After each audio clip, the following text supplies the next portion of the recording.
Today's topic is control and coordination in animals. तो जो control and coordination है animals के अंदर, वो दो चीज़ों के द्वारा होता है। एक होता है नर्वस सिस्टम के द्वारा और एक होता है एंडोक्राइन सिस्टम के द्वारा। जो नर्वस सिस्टम है और हार्मोनल सिस्टम है, ये रेस्पॉन्सिबल होते हैं कंट्रोल एंड कोऑर्डिनेशन के लिए एनिमल्स के अंदर। ठीक है, हार्मोनल सिस्टम का मतलब एंडोक्राइन सिस्टम ही है। अब सबसे पहले रिसेप्टर्स क्या होते हैं। रिसेप्टर्स स्पेशलाइज्ड चिप्स होते हैं नर्व फाइबर के, जो इन्फॉर्मेशन को कलेक्ट करते हैं। जिसको कौन कंडक्ट करता है? नर्व्स कंडक्ट करती हैं। रिसेप्टर्स जो होते हैं वो सेंस ऑर्गन होते हैं। मतलब कहाँ पाए जाते हैं? सेंस ऑर्गन में पाए जाते हैं एनिमल्स के। ठीक है, एनिमल्स ह्यूमन बींग्स एक ही बात है, क्योंकि सेम फंक्शन होता है कंट्रोल एंड कोऑर्डिनेशन का। अब कंट्रोल एंड कोऑर्डिनेशन सबसे पहले होता क्या है, इसको मैं सबसे पहले समझाता हूँ आपको। जैसे हम दौड़ रहे हैं, ठीक है, तो हमारे जो सिस्टम है वो एक साथ वर्क करते हैं बहुत सारे। जैसे हम दौड़ रहे हैं तो हमारा मस्कुलर सिस्टम वर्क कर रहा है, क्योंकि हम दौड़ रहे हैं, क्योंकि हमारी मसल्स वर्क कर रही हैं। मसल्स के साथ हमारे स्केलेटल सिस्टम जॉइंट है, जो हमारी बोन्स वगैरह होती हैं, तो वो भी वर्क कर रही हैं। और साथ के साथ हम क्या है, हमारा जो हार्ट रेट है वो इंक्रीज़ हो जाता है। ठीक है, और हमारा ट्रांसपोर्टेशन सिस्टम वर्क कर रहा है। ठीक है, रेस्पिरेटरी सिस्टम भी साथ में वर्क कर रहा है। तो एक सारे सिस्टम एक साथ वर्क करते हैं, तो ये किसके द्वारा पॉसिबल है? ये कंट्रोल एंड कोऑर्डिनेशन ही है, जो कि एनिमल्स में हो रहा है। तो रिसेप्टर्स क्या हैं? स्पेशलाइज्ड टिप्स होती हैं नर्व फाइबर की, जो इन्फॉर्मेशन को कलेक्ट करती हैं, जिनको कंडक्ट करती हैं नर्व्स। और रिसेप्टर्स हमारे सेंस ऑर्गन में होते हैं। सेंस ऑर्गन क्या होते हैं हमारे? जैसे आँख हो गई, कान हो गया, नाक हो गया, टंग हो गई, स्किन हो गई, तो उनके अंदर रिसेप्टर्स पाए जाते हैं। अब रिसेप्टर्स के क्लासिफिकेशन है, जैसे फोनो रिसेप्टर है हमारे कान के अंदर, इनर ईयर के अंदर, स्पेशली क्या, इनर ईयर के अंदर ही हमारा जो रिसेप्टर पाया जाता है वो फोनो रिसेप्टर है। मेन फंक्शन जो है उसका सुनने का है और बॉडी को बैलेंस करने का। फोटो रिसेप्टर है, फोटोन्स का मतलब लाइट होता है, तो सिंपल सी बात है, हमारी आंखों में होता है, रेस्पॉन्सिबल होता है विजुअल स्टिमुलस के लिए। स्टिमुलस होता है हमारा change in environment. Thermo receptor है, हमारी स्किन के अंदर होता है। रिसेप्टर रेस्पॉन्सिबल होते हैं पेन के लिए, टच के लिए और हीट स्टिमुलाई के लिए, और इस रिसेप्टर्स को थर्मो रिसेप्टर भी बोलते हैं। फिर हमारा ऑल्फैक्टरी रिसेप्टर है, हमारा नाक के अंदर होता है। ये रिसेप्टर रिसीव करता है स्मेल को। और गस्टैटरी रिसेप्टर है, ये जीभ के अंदर होता है, ये मदद करता है टेस्ट डिटेक्शन में। तो एक टेबल बनाई गई है रिसेप्टर इन सेंस ऑर्गन। फोनो रिसेप्टर है, फोटो रिसेप्टर है, थर्मो रिसेप्टर है, ऑल्फैक्टरी रिसेप्टर है, गस्टैटरी रिसेप्टर है। रिसेप्टर सेंस ऑर्गन में पाए जाते हैं। फोनो रिसेप्टर पाया जाता है इनर ईयर में, फोटो रिसेप्टर आइस के अंदर, थर्मो रिसेप्टर स्किन में, ऑल्फैक्टरी रिसेप्टर नोज़ में और गस्टैटरी रिसेप्टर टंग में। जो फोनो रिसेप्टर है, मतलब जो कान वाला है, उसका फंक्शन है हियरिंग और बैलेंस बनाना बॉडी में। जो फोटो रिसेप्टर है हमारा, जो आइज़ वाला है, उसका है विजुअल स्टिमुलस, मतलब देखने के लिए। स्टिमुलस माने चेंज इन इन्वायरमेंट, विजुअल मतलब देखना। थर्मो रिसेप्टर हमारा स्किन में होता है पेन, टच और हीट के लिए। और जो हमारा ऑल्फैक्टरी रिसेप्टर है, जो नाक में होता है, वो स्मेल डिटेक्शन के काम आता है। जो हमें स्मेल आती है वो इन्हीं रिसेप्टर की वजह से आती है। और गस्टैटरो रिसेप्टर जो हमारा टंग में होता है, वो टेस्ट डिटेक्शन के लिए होता है। कंट्रोल एंड कोऑर्डिनेशन जो है एनिमल में, वो दो तरह से होता है, एक नर्वस सिस्टम और एक एंडोक्राइन सिस्टम। नर्वस सिस्टम जो है स्पेशलाइज्ड टिश्यू से बने हैं, जिसको हम नर्वस टिश्यू बोलते हैं। जो नर्व सेल और न्यूरॉन है, वो फंक्शनल यूनिट है नर्वस सिस्टम का। तो जो हमारा नर्वस सिस्टम है, उसमें जो सेल्स होते हैं वो नर्व सेल हैं, उसे हम न्यूरॉन भी बोलते हैं। वो नर्वस सिस्टम है, ये नर्वस सिस्टम है जो रेस्पॉन्सिबल होता है कंट्रोल एंड कोऑर्डिनेशन के लिए कॉम्प्लेक्स एनिमल्स के अंदर। ठीक है, कॉम्प्लेक्स एक तरह से बोल सकते हैं मल्टी सेलुलर वाले।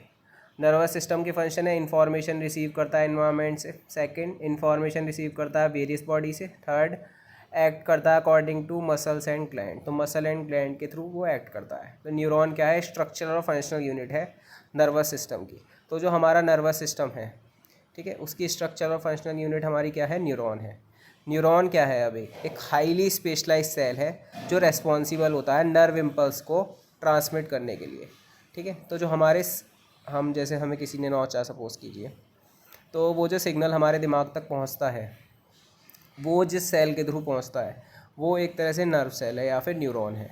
ठीक है, और जो सिग्नल है हमारे माइंड तक जो पहुंचते हैं, वो किसके द्वारा पहुंचते हैं? वो इम्पल्स के द्वारा पहुंचते हैं, मतलब इलेक्ट्रिकल सिग्नल की फॉर्म में और केमिकल सिग्नल की फॉर्म में पहुंचते हैं। तो उनको जो ले जाने का काम है वो नर्व सेल ही करता है, मतलब न्यूरॉन ही करता है। बहुत सारे नर्व सेल होते हैं जो इस फंक्शन को परफॉर्म करते हैं, एक दूसरे से कनेक्टेड रहते हैं। अब इसका सबसे पहले डायग्राम है। जैसे हमारा डेंड्राइट है, फिर सेंटर में न्यूक्लियस होता है, उसके बाहर वाले जो पोर्शन है सेल बॉडी होती है, फिर हमारा एक्सन होता है, उसके ऊपर जो शीथ है उसे माइलिन शीथ बोलते हैं, फिर ये हमारा नर्व सेल ख़त्म होता है नर्व एंडिंग पे। तो इस तरह से इसके मेन फंक्शन है। अब जैसे डेंड्राइट मेन फंक्शन है, और सेल बॉडी मेन फंक्शन है, एक्सन मेन फंक्शन है, नर्व और हमारा नर्व एंडिंग मेन फंक्शन है। तो सबसे पहले इन्होंने साइलॉन और सेल बॉडी को समझाया है, जो अंदर वाला पार्ट है हमारा डेंड्राइट से जो अंदर की तरफ जा रहा है। तो सेल बॉडी को हम साइटन भी बोलते हैं, स्टार शेप्ड होता है, डायग्राम में देख सकते हैं। बहुत सारे हेयर लाइक स्ट्रक्चर होते हैं इसके बाहर की साइड, और इन हेयर लाइक स्ट्रक्चर को हम डेंड्राइट्स बोलते हैं। क्या बोलते हैं? डेंड्राइट। डेंड्राइट क्या करता है? नर्व इम्पल्स को रिसीव करता है, और उसके बाद जो हमारा है एक्सन आता है, ये टेल होती है न्यूरॉन की, एक तरह से पूंछ बोल देते हैं। इसके भी सेवरल हेयर लाइक स्ट्रक्चर हैं जिसे बोलते हैं एक्सन टर्मिनल, और एक्सन टर्मिनल जो है वहाँ से नर्व इम्पल्स निकलती हैं। फिर है हमारी जो एक्सन जिसके ऊपर जो होता है उसे बोलते हैं माइलिन शीथ। एक इंसुलेटन कवर होता है एक्सन पर, इसे माइलिन शीथ बोलते हैं। माइलिन शीथ इंसुलेट करता है एक्सन को, किससे? नर्व इम्पल्स से, सराउंडिंग से नर्व इम्पल्स आके इसके अंदर ना घुस जाए, क्योंकि जो नर्व इम्पल्स हैं उनकी एंट्री पॉइंट डेंड्राइट होता है। डेंड्राइट के बाद वो सेल बॉडी में आते हैं, सेल बॉडी के बाद एक्सन में आते हैं, और फिर जो सिग्नल है हमारे वो नर्व एंडिंग तक जाते हैं। तो इस तरह से जो हमारा सिग्नल है वो चलता है, पहले डेंड्राइट में, फिर सेल बॉडी में, फिर हमारा एक्सन में, फिर नर्व एंडिंग पे जाता है। ठीक है। फिर नर्व एंडिंग पर जो क्या होता है, एक डेंड्राइट जुड़ा रहता है दूसरे न्यूरॉन का। तो इस तरह बहुत सारे जुड़े रहते हैं एक साथ। अब न्यूरॉन के टाइप्स हैं। एक है सेंसरी न्यूरॉन। सेंसरी न्यूरॉन का काम क्या है? न्यूरॉन रिसीव करता है सिग्नल सेंस ऑर्गन से। ठीक है। सपोज़ कीजिए आपने किसी चीज़ को टच किया, ठीक है, वो गर्म चीज़ थी, तो वहाँ से जो न्यूरॉन रिसीव होगा, मतलब वो वहाँ से जो सिग्नल आएगा, मतलब जो तुम्हारे दिमाग तक पहुँचेगा, वो सेंसरी न्यूरॉन की फॉर्म में जाता है। और फिर मोटर न्यूरॉन होता है, जो वापस सिग्नल आता है वो मोटर न्यूरॉन की फॉर्म में आता है। फिर एसोसिएशन और रिले न्यूरॉन होता है, ये रिले करता है सिग्नल को सेंसरी और मोटर न्यूरॉन के बीच में। तो जो सिग्नल तुम्हारा सेंस ऑर्गन से तुम्हारा दिमाग तक जाता है, ठीक है, वो सेंसरी न्यूरॉन की फॉर्म में जाता है। जो वापस आता है मोटर न्यूरॉन की फॉर्म में जाता है, और जो वहाँ घूमता है, ठीक है ना, उसे बोलते हैं एसोसिएशन और रिले न्यूरॉन। अब साइनेप्स क्या है? तो पॉइंट कांटेक्ट होता है टर्मिनल ब्रांच में, action of one neuron with the dendrite of another neuron. तो एक्सन से एक न्यूरॉन के दूसरा डेंड्राइट कनेक्ट रहता है, और वो भी नर्व एंडिंग पर। नर्व एंडिंग, जो एक्सन की नर्व एंडिंग है, वहाँ पर किसी और न्यूरॉन का क्या जुड़ा रहता है? डेंड्राइट जुड़ा रहता है। मतलब अगर हम जोड़ दें बहुत सारे, क्योंकि एक दूसरे से कनेक्ट रहते हैं, उस पॉइंट को साइनेप्स बोलते हैं। न्यूरोमस्कुलर जंक्शन है, ये पॉइंट है जहाँ पे मसल फाइबर जो होती है वो कांटेक्ट में आती है मोटर न्यूरॉन से, जो नर्व इम्पल्स को लेके आती है सेंट्रल नर्वस सिस्टम से। अब ट्रांसमिशन है नर्व इम्पल्स का, तो डेंड्राइट से सेल बॉडी में, ठीक है, बताया था डेंड्राइट से पहले सेल बॉडी में जाता है, सेल बॉडी से एक्सन में, फिर नर्व एंडिंग पर जाता है, फिर साइनेप्स है, फिर नेक्स्ट न्यूरॉन क्योंकि इससे जुड़ा रहता है, फिर डेंड्राइट पर जाता है नेक्स्ट न्यूरॉन के। केमिकल रिलीज होता है एक्सन टिप से, क्योंकि जो एक्सन से जब पास होता है तो वहाँ से केमिकल रिलीज होता है, वो क्रॉस करता है साइनेप्स को और न्यूरोमस्कुलर जंक्शन को, और नेक्स्ट सेल तक हमारा पहुँच जाता है। तो इस तरह जो हमारा सिग्नल है वो नर्व इम्पल्स की फॉर्म में, मतलब इलेक्ट्रिकल और केमिकल की फॉर्म में वो हमारा पहुँच जाता है। क्योंकि जो सिग्नल है उसे कहाँ तक पहुँचना होता है? एक तरह से हमारे ब्रेन तक पहुँचना होता है। अब ह्यूमन नर्वस सिस्टम है, तो नर्वस सिस्टम जो है डिवाइड है तीन मेन पार्ट्स में: central nervous system, peripheral nervous system और ऑटोनॉमस नर्वस सिस्टम। ठीक है। तो जो सेंट्रल नर्वस सिस्टम है उसमें ब्रेन और स्पाइनल कॉर्ड होता है। ब्रेन के अंदर, ब्रेन जो है वो सारे फंक्शन को कंट्रोल करता है ह्यूमन बॉडी में, और उसके पास ही एक हमारा स्पाइनल कॉर्ड होता है, वो रिले चैनल की तरह काम करता है सिग्नल किसके बीच में? ब्रेन और पेरिफेरल नर्वस सिस्टम के बीच में। तो सेंट्रल नर्वस सिस्टम में हमारा ब्रेन और स्पाइनल कॉर्ड होता है। तो जो मेन नर्वस सिस्टम है ज़्यादातर इसी की वजह से वर्क कर रहा है हमारा। बाकी और भी हैं, उनके भी अलग अलग फंक्शन है। पेरिफेरल नर्वस सिस्टम, इसके अंदर क्रेनियल नर्व्स और स्पाइनल नर्व्स होती हैं। तो दो नर्व्स होती हैं, 12 पेयर होते हैं क्रेनियल नर्व्स के। 12 पेयर का मतलब टोटल 24 होती हैं। क्रेनियल नर्व्स जो हमारी ब्रेन से आती हैं और ऑर्गन तक जाती हैं हेड रीजन में। तो हमारे हेड रीजन में ऑर्गन्स हैं, ठीक है ना, आँख हो गई, नाक हो गई, मुंह हो गया, ठीक है, यहाँ तक पहुँचते हैं। और 31 पेयर होते हैं स्पाइनल नर्व्स में। स्पाइनल नर्व्स जो है कहाँ से निकलती है? स्पाइनल कॉर्ड से। और जो हमारे हेड रीजन के हैं ऑर्गन, वो वहाँ तक पहुँचती है। 31 पेयर का मतलब टोटल 62 होते हैं हमारी स्पाइनल नर्व्स। और क्रेनियल नर्व्स जो थी क्या होती हैं, जो एसोसिएट होती है ब्रेन से, जो हमारे इसमें होती हैं, हेड रीजन में होती हैं। और जो स्पाइनल नर्व है वो एसोसिएट होती है स्पाइनल कॉर्ड से। 31 पेयर होते हैं मतलब टोटल 62 होती हैं, और वो हमारी एसोसिएट होती हैं स्पाइनल कॉर्ड से। और जो हमारा बेलो द हेड रीजन वो जाती हैं। और सेंट्रल नर्वस सिस्टम में क्या था, ब्रेन था और हमारा स्पाइनल कॉर्ड थी। फिर हमारा ऑटोनॉमस नर्वस सिस्टम है। तो नर्वस सिस्टम जो है वो बना होता है चेन ऑफ नर्व से, चेन ऑफ नर्व गैंग्लियन से, जो स्पाइनल कॉर्ड से रन होती है। जितने भी इनवॉलेंट्री एक्शन होते हैं ह्यूमन बॉडी में, इनवॉलेंट्री का मतलब जो हमारी मर्जी से नहीं होते, जैसे हमारे दिल का धड़कना, ठीक है, और छींक आना, ठीक है, उबासी आना, तो ये सब क्या है, ये इनवॉलेंट्री एक्शन है। ऑटोनॉमस नर्वस सिस्टम 2 पार्ट में डिवाइड है, एक सिंपैथेटिक नर्वस सिस्टम, एक पैरासिम्पैथेटिक नर्वस सिस्टम। अब सिंपैथेटिक नर्वस सिस्टम में क्या है, क्योंकि ऑटोनॉमस का ही टाइप है, तो इस तरह का जो ऑटोनॉमस नर्वस सिस्टम है ये हाइटेंस करता है एक्टिविटी ऑफ ऑर्गन, ठीक है, उसको इंक्रीज़ करता है नीड के अकॉर्डिंग। जैसे दौड़ते समय इंक्रीज डिमांड होती है ऑक्सीजन की बॉडी, क्योंकि हम दौड़ रहे हैं तो हमें ज़्यादा से ज़्यादा ऑक्सीजन चाहिए, ये फुलफ़िल होती है इंक्रीजिंग ब्रीथिंग रेट। हमारा ब्रीथिंग रेट बढ़ जाता है, और हार्ट रेट भी उस समय बढ़ता है, क्योंकि ब्लड भी ज़्यादा से ज़्यादा पंप होगा, क्योंकि ब्लड का ही तो काम है उसको पहुंचाना ऑक्सीजन और फूड को, तो ऑक्सीजन पहुंचेगी। ये सिंपैथेटिक नर्वस सिस्टम जो है ये ब्रीथिंग रेट, हार्ट रेट बढ़ाता है इस केस में। तो ये सारे इनवॉलेंट्री एक्शन है। ऐसी पैरासिम्पैथेटिक नर्वस सिस्टम है, ये जो पार्ट है ऑटोनोमस नर्वस सिस्टम का, ये स्लो डाउन कर देता है एक्टिविटी ऑर्गन की ड्यूरिंग द कामिंग इफेक्ट। मतलब जब हम आराम कर रहे होते हैं, जैसे सोते समय ब्रीथिंग रेट स्लो होता है और हार्ट रेट भी स्लो होता है, तो इसको कौन कंट्रोल करता है, इसको पैरासिम्पैथेटिक नर्वस सिस्टम करता है, ठीक है। तो सिंपैथेटिक मतलब इंक्रीज़ कर देना, और पैरासिम्पैथेटिक मतलब डिक्रीज़ कर देना। तो ये चार्ट दे रखा हमें ह्यूमन नर्वस सिस्टम का, 3 तरह का है, सेंट्रल नर्वस सिस्टम है, पेरिफेरल नर्वस सिस्टम है, ऑटोनॉमिक नर्वस सिस्टम है। सेंट्रल नर्वस सिस्टम 2 तरह का है, ब्रेन और स्पाइनल कॉर्ड। ब्रेन के भी जो 3 पार्ट्स होते हैं मेन जो टाइप्स हैं, फोर ब्रेन, मिड ब्रेन और हिंड ब्रेन। और जो पेरिफेरल नर्वस सिस्टम है वो क्रेनियल नर्व्स है और स्पाइनल नर्व्स है। क्रेनियल नर्व्स अराइज होती हैं ब्रेन से, स्पाइनल नर्व कहाँ से अराइज होती हैं, स्पाइनल कॉर्ड से। नर्व्स क्या हो गई, एक तरह से नसें हो गई। सिंपैथेटिक नर्वस सिस्टम है और हमारा ऑटोनॉमस का, और पैरासिम्पैथेटिक नर्वस सिस्टम है, दोनों को हम बता ही चुके हैं। तो अब हम जा रहे हैं कहाँ पर, ह्यूमन ब्रेन में। कहाँ जा रहे हैं, ह्यूमन ब्रेन में, ठीक है। तो ह्यूमन ब्रेन क्या एक कॉम्प्लेक्स ऑर्गन है जो नर्वस टिश्यू से बना है। तो किस टिश्यू से बना है, नर्वस टिश्यू से। ये तो हमें पता ही है, सेल से कंबाइन होकर कौन बनते हैं, टिश्यू बनते हैं, ठीक है। तो नर्वस टिश्यू से बना है हमारा ह्यूमन ब्रेन। टिश्यूज़ क्या है, हाईली फोल्डेड होते हैं और लार्ज सरफेस एरिया ऑक्यूपाई करते हैं कम स्पेस के अंदर। ब्रेन में 3 लेयर होती हैं सिस्टम ऑफ मेम्ब्रेन, जिसे बोलते हैं मैनिंग्स। और सेरिब्रो स्पाइनल फ्लूइड भरा रहता है इस मैनिंग्स के अंदर। और ये जो सेरिब्रो स्पाइनल फ्लूइड है ये कुशन प्रोवाइड करता है मैकेनिकल शॉक से, जैसे अगर कभी शॉक लग जाता है तो उससे हमें बचा लेता है, ठीक है। मैकेनिकल शॉक मतलब जैसे कुछ आके हमारे सर में लग गया। फर्दर मोर प्रोटेक्शन, और भी प्रोटेक्शन देता है। और जो ह्यूमन ब्रेन है वो 3 रीजन में डिवाइड है, फोर ब्रेन, मिड ब्रेन और हिंड ब्रेन, ठीक है। अब ध्यान से देखिए आप, ये जो सबसे ऊपर वाली लेयर है हमारी, ठीक है, एक क्रेनियम है, स्कल है, ठीक है। फिर अंदर है हमारी एक लेयर और, फिर एक लेयर और है, ठीक है। उसके अंदर हमारा जो है ये फ्लूइड भरा रहता है। क्या भरा रहता है, फ्लूइड, एक लिक्विड टाइप भरा रहता है इसके अंदर, ठीक है। फिर ये जो हमारा अंदर पार्ट है जहाँ पे लिखा होगा सेरिब्रम, ठीक है, क्या है ये, सेरिब्रम पार्ट है। और ये जो थी स्कल, ये खोपड़ी है। ये जो अंदर वाला पार्ट है मिड ब्रेन है, क्या है, मिड ब्रेन है। उसके बाद ये जो फोर ब्रेन है हमारा, ठीक है, फोर ब्रेन के अंदर हमारा सेरिब्रम आता है। क्या आता है, सेरिब्रम।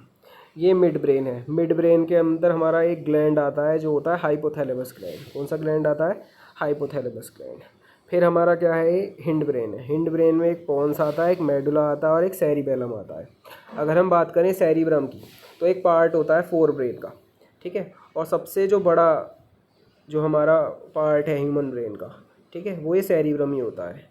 और दूसरे नंबर पे होता है सेरिबेलम। क्या होता है, सेरिबेलम। सेरिब्रम होता है फोर ब्रेन के अंदर, और सेरिबेलम जो होता है हमारा वो किस ब्रेन के अंदर होता है, हमारा हिंड ब्रेन के अंदर होता है। अब ह्यूमन ब्रेन के पार्ट है फोर ब्रेन, ठीक है। तो फोर ब्रेन किससे बना होता है? सेरिब्रम से। फिर है मिड ब्रेन, ये किससे बना होता है? हाइपोथैलेमस से। हाइपोथैलेमस एक ग्लैंड है। और हिंड ब्रेन क्या है? ये बना होता है सेरिबेलम, पोन्स, मेड्यूला और ऑब्लोंगेटा से। कुछ मेन फीचर हैं अब ह्यूमन ब्रेन के, जैसे आप देखिए ये जो सेरिब्रम है, जो सबसे बड़ा पार्ट होता है हमारा, ठीक है, वैसे तो टाइप है फोर ब्रेन का, सबसे बड़ा जो पार्ट है हमारा ह्यूमन ब्रेन का वो सेरिब्रम होता है। अब इसके हमारे पार्ट है, तो सेरिब्रम लार्जेस्ट पार्ट होता है ह्यूमन ब्रेन में। ये डिवाइड होता है दो हेमिस्फीयर में, जिसे बोलते हैं सेरिब्रल हेमिस्फीयर। अब इसके फंक्शन क्या है? तो सेरिब्रम कंट्रोल करता है voluntary motor action. Voluntary action ऐसे एक्शन होते हैं जो हमारी मर्जी से हो, ठीक है, ऐसी एक्टिविटी जो हम खुद की मर्जी से करते हैं वो वॉलंटरी एक्टिविटीज़ होती हैं, ठीक है, जैसे चलना हो गया, ठीक है, और भी बहुत सारी एक्टिविटीज़ होती हैं। ये साइट होती है सेंसरी परसेप्शन की, जैसे टेक्टाइल और ऑडिटरी परसेप्शन, जो सुनाई देने का काम है वो भी यहीं होता है। और लर्निंग और मेमोरी, ठीक है, वो भी सेरिब्रम की वजह से ही हो पाती है, कि जो हम लर्न कर रहे हैं वो हम कर पा रहे हैं कि वो सेरिब्रम की वजह से। किसी चीज़ को हम याद रख रहे हैं कि किसी का बर्थडे इतने तारीख को है, ठीक है, तो वो भी क्या है हमारा, वो सेरिब्रम का काम है। अब जैसे मेरा ही बर्थडे 3 मई को है, किसी को याद रहता है, ठीक है, किस वजह से याद रहता है? वो सेरिब्रम का फंक्शन है, ठीक है, कुछ कुछ लोग भूल भी जाते हैं। उसके बाद क्या है? हाइपोथैलेमस है। हाइपोथैलेमस जो है हमारा वो मिड ब्रेन के अंदर पाया जाता है। किस ब्रेन के अंदर पाया जाता है? मिड ब्रेन के अंदर पाया जाता है। तो हाइपोथैलेमस बेस में होता है सेरिब्रम के। ये कंट्रोल करता है स्लीप और वेक साइकिल, इसको ये कंट्रोल करता है बॉडी की। और कंट्रोल करता है urges for eating and drinking, जैसे हमारा कई बार खाना खाने का मन करता है, ठीक है, या किसी चीज़ को पीने का मन करता है, तो वो भी किसके द्वारा हो पा रहा है? हाइपोथैलेमस के द्वारा, ठीक है ना। अगर ये नहीं होता तो क्या होता? हमारा मन ही नहीं करता खाने का, ठीक है, हमें भूख ही नहीं लगती, ना हमें प्यास लगती। तो ये जो हमें पता चल रहा है कि हमें भूख लग रही है, हमें प्यास लग रही है, वो हाइपोथैलेमस की वजह से पता चल रही है। फिर सेरिबेलम होता है। सेरिबेलम हमने बताया था ये किसके अंदर होता है? ये होता है हिंड ब्रेन के अंदर, और सेकंड लार्जेस्ट पार्ट होता है हमारा ब्रेन का ये। तो सेरिबेलम जो है वो सेरिब्रम के नीचे होता है और बैक में होता है होल स्ट्रक्चर भी। ये कोऑर्डिनेट करता है मोटर फंक्शन को। जब तुम जैसे बाईसाइकिल राइड कर रहे हो तो परफेक्ट कोऑर्डिनेशन होता है तुम्हारा पैडल के बीच में और स्टीयरिंग कंट्रोल के बीच में। वो किसके द्वारा हो पा रहा है? सेरिबेलम के द्वारा, ठीक है।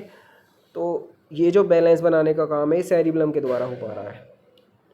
फिर पोस्चर को कंट्रोल करना और बैलेंस को कंट्रोल करना वो किसके द्वारा हो पाता है? सेरिबेलम के द्वारा ही हो पाता है। और जो प्रिसीशन है वॉलंटरी एक्शन की, उसको भी कौन कंट्रोल कर रहा है? सेरिबेलम ही कंट्रोल कर रहा है। फिर मेडुला है। मेडुला भी किसका पार्ट है? हमारा हिंड ब्रेन का। और जो पॉन्स है वो भी हिंड ब्रेन का पार्ट है। अब मेडुला के क्या काम है? उसके बाद हमारा मेडुला है, ये फॉर्म करता है brain stem along with the pons. ये बेस में होता है ब्रेन के, और कहाँ तक जाता है? स्पाइनल कॉर्ड तक। मेडुला कंट्रोल करता है इनवॉलेंट्री फंक्शन। इनवॉलेंट्री फंक्शन का मतलब जो हमारी मर्जी के बिना होते हैं, जैसे हार्ट बीट, ठीक है, जो हमारा दिल धड़कता है उसको हम ज़बरदस्ती थोड़ी धड़का रहे हैं, रेस्पिरेशन, ठीक है, और ये इनवॉलेंट्री एक्शंस को कंट्रोल करता है। और भी बहुत सारे, जैसे ब्लड प्रेशर, सलाइवेशन, ठीक है, हमारे सलाइवा का आना, वोमिटिंग, उल्टी होना, ऐसे ही पॉन्स है। तो ये रिले करता है इम्पल्स किसके बीच में? लोअर सेरिब्रम के बीच में, स्पाइनल कॉर्ड के बीच में। जो हाइयर पार्ट होते हैं ब्रेन के, जैसे सेरिब्रम हो गया और मिड ब्रेन हो गया, वो रेगुलेट करता है किसको? रेस्पिरेशन को। अब हमारा स्पाइनल कॉर्ड है। स्पाइनल कॉर्ड जो होती है हमारी, वो कहाँ होती है? ब्रेन के जस्ट नीचे होती है। ये रही, जैसे आपको ब्रेन में डायग्राम में दिखी होगी, स्पाइनल कॉर्ड होती है, ठीक है। ये दोनों जो पार्ट हैं, स्पाइनल कॉर्ड हो गया और जो हमारा ब्रेन हो गया, ये हमारा सेंट्रल नर्वस सिस्टम के पार्ट होते हैं। तो अब हमारा स्पाइनल कॉर्ड है, कंट्रोल करती है रिफ्लेक्स एक्शन को। किसको? रिफ्लेक्स एक्शन को। अब रिफ्लेक्स एक्शन क्या होते हैं अभी आएंगे। और मैसेजेस को कंडक्ट करती है डिफरेंट पार्ट ऑफ बॉडी में और ब्रेन में, ठीक है। जो भी कुछ हो रहा होता है हमारी बॉडी के साथ वो हमारे दिमाग में पहुंच जाता है, ठीक है। वो किसके द्वारा होता है? ठीक है, वो ये पूरा है कि जो मैसेज का पहुंचना बॉडी और ब्रेन के बीच में। अब रिफ्लेक्स एक्शन क्या है कि स्पेशल केस होता है इनवॉलेंट्री मूवमेंट का। इनवॉलेंट्री ऑर्गन्स में, जब एक वॉलेंट्री ऑर्गन जो होता है विसिनिटी में, जैसे डेंजर में होता है, तो वो इमीडिएटली पुल कर लेता है उस डेंजर से और अपने आप को बचा लेता है, ठीक है। जैसे एग्जांपल के तौर पे ये बताएं, जब तुम्हारा हैंड किसी बहुत गर्म चीज़ को, मतलब किसी बहुत गर्म इलेक्ट्रिक आयरन को टच करता है, तो तुम एकदम अपना हाथ हटा लेते हो एक जर्क के साथ। जितना भी ये होता है, ये चीज़ें एक फ्लैश के अंदर होती हैं और तुम्हारा हाथ जो है बच जाता है इंजरी से। तो ये रिफ्लेक्स एक्शन है, ठीक है। तो एकदम जैसे तुमने किसी गर्म चीज़ को टच करा और एकदम हाथ हटा लिया, ठीक है ना, अचानक में सडन डेंजर में कि तुम्हें लग रहा है कि जल ना जाए, तो वो हमारा क्या होता है, हाथ नहीं जलता और वो बच जाते हैं। तो उस केस में जो हमारी इन्फॉर्मेशन है वो ब्रेन तक ना पहुंचकर स्पाइनल कॉर्ड तक पहुंचती है, तो उसी चीज़ को हम रिफ्लेक्स एक्शन बोलते हैं।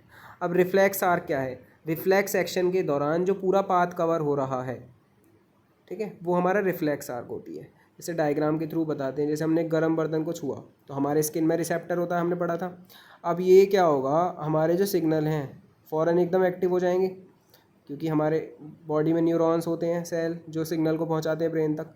तो हमारा ये सिग्नल जाएगा इस तरह से सेंसरी न्यूरॉन तक, और जैसे ही अगर हमारा हाथ क्योंकि जलने से बचा, इसका मतलब जो हमारा सिग्नल है स्पाइनल कॉर्ड से ही लौट के, ठीक है, रिले न्यूरॉन है वहाँ पे स्पाइनल कॉर्ड में, और वापस आ जाएगा मोटर न्यूरॉन की तरह, और हमारा हाथ जो है जलने से बच जाता है। तो ये पूरा क्या है, ये जो पाथ कवर होता है रिफ्लेक्स आर्क होता है, मतलब हमारे दिमाग तक मैसेज ही नहीं पहुंचता, डायरेक्ट जो है स्पाइनल कॉर्ड से ही वापस आ जाता है। तो रिफ्लेक्स आर्क क्या है पाथ में?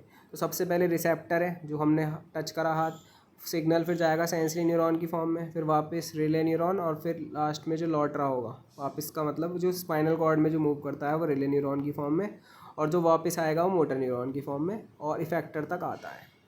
तो ये जो पाथ जो नर्व सिग्नल इन्वॉल्व करता है रिफ्लेक्स एक्शन में, मतलब जो ट्रेवल करता है उसे रिफ्लेक्स आर्क बोलते हैं, और फ्लो चार्ट के द्वारा इसे समझाया गया है। जो रिले न्यूरॉन है वो स्पाइनल कॉर्ड के अंदर होता है, और सेंसरी न्यूरॉन क्या है, सिग्नल को लेती है रिसेप्टर से और कहाँ तक भेजती है उसे, रिले न्यूरॉन तक, और स्पाइनल कॉर्ड जो है वापस उसे भेजती है मोटर न्यूरॉन की फॉर्म में।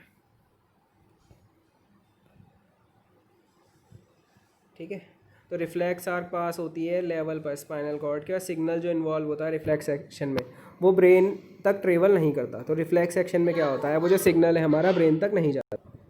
जो हमारा ब्रेन है वो प्रोटेक्ट होता है फ्लूइड फिल्ड बलून से, जो हमें जो शॉक एब्जॉर्बर की तरह काम आता है, और क्रेनियम के अंदर होता है वो, जिसको हम ब्रेन बॉक्स बोलते हैं। स्पाइनल कॉर्ड हमारा वर्टिब्रल कॉलम में होता है। मस्कुलर मूवमेंट और नर्वस कंट्रोल है। जो मसल टिश्यू है उसके स्पेशल फिलामेंट्स होते हैं जिसे बोलते हैं एक्टिन एंड मायोसिन। तो जब मसल रिसीव करता है एक नर्व सिग्नल, मतलब उसके पास नर्व सिग्नल आता है, तो बहुत सारी इवेंट होते हैं मसल के अंदर। कैल्शियम आयन हमारे मसल्स के अंदर जाते हैं, और जिसकी वजह से क्या होता है, एक्टिन और मायोसिन फिलामेंट स्लाइड करते हैं एक दूसरे की तरफ, और जिसकी वजह से क्या होती है, हमारी मसल कॉन्ट्रैक्ट हो जाती है, मतलब सिकुड़ जाती है। इस मसल का सिकुड़ना की वजह से ही क्या होता है, मूवमेंट होता है। क्या होता है, मूवमेंट। तो इस तरह से ये डायग्राम है। जैसे हमारी कोई इन्फॉर्मेशन नर्वस टिश्यू के द्वारा कलेक्ट की गई, ठीक है, नर्वस टिश्यू का मतलब जैसे हमारे, ठीक है, सेंट्रल नर्वस सिस्टम तक गए वो, क्योंकि जो हमारे सिग्नल जाते हैं वो सेंसरी न्यूरॉन की फॉर्म में जाते हैं, हमारे स्पाइनल कॉर्ड तक मान लो या ब्रेन तक मान लो, क्योंकि स्पाइनल कॉर्ड और ब्रेन दोनों ही आ जाते हैं किसमें, सेंट्रल नर्वस सिस्टम में। फिर हमारी इन्फॉर्मेशन मिलती है किसको, सेंट्रल नर्वस सिस्टम को। उसके बाद सेंट्रल नर्वस सिस्टम डिसीजन लेता है कि इसे करना क्या है, मोटर नर्व की फॉर्म में वापस आता है और वो मसल तक पहुंचता है, ठीक है, मतलब मसल तक सिग्नल आ रहे होते हैं। फिर मसल की शेप चेंज होती है और अरेंजमेंट प्रोटीन का चेंज होता है। फिर वो मसल कॉन्ट्रैक्ट होती हैं, फिर मसल शॉर्टन होती हैं, और एकदम एक्शन होता है कि हम उस हाथ को हटा लेते हैं। तो इस तरह वो मस्कुलर मूवमेंट होता है हमारे नर्वस कंट्रोल की वजह से। तो ये जो हमारा हाथ हटा वो भी हमारा सेंट्रल नर्वस सिस्टम की वजह से पॉसिबल हुआ, क्योंकि सेंट्रल नर्वस सिस्टम में क्या होता है, स्पाइनल कॉर्ड और ब्रेन दोनों आते हैं।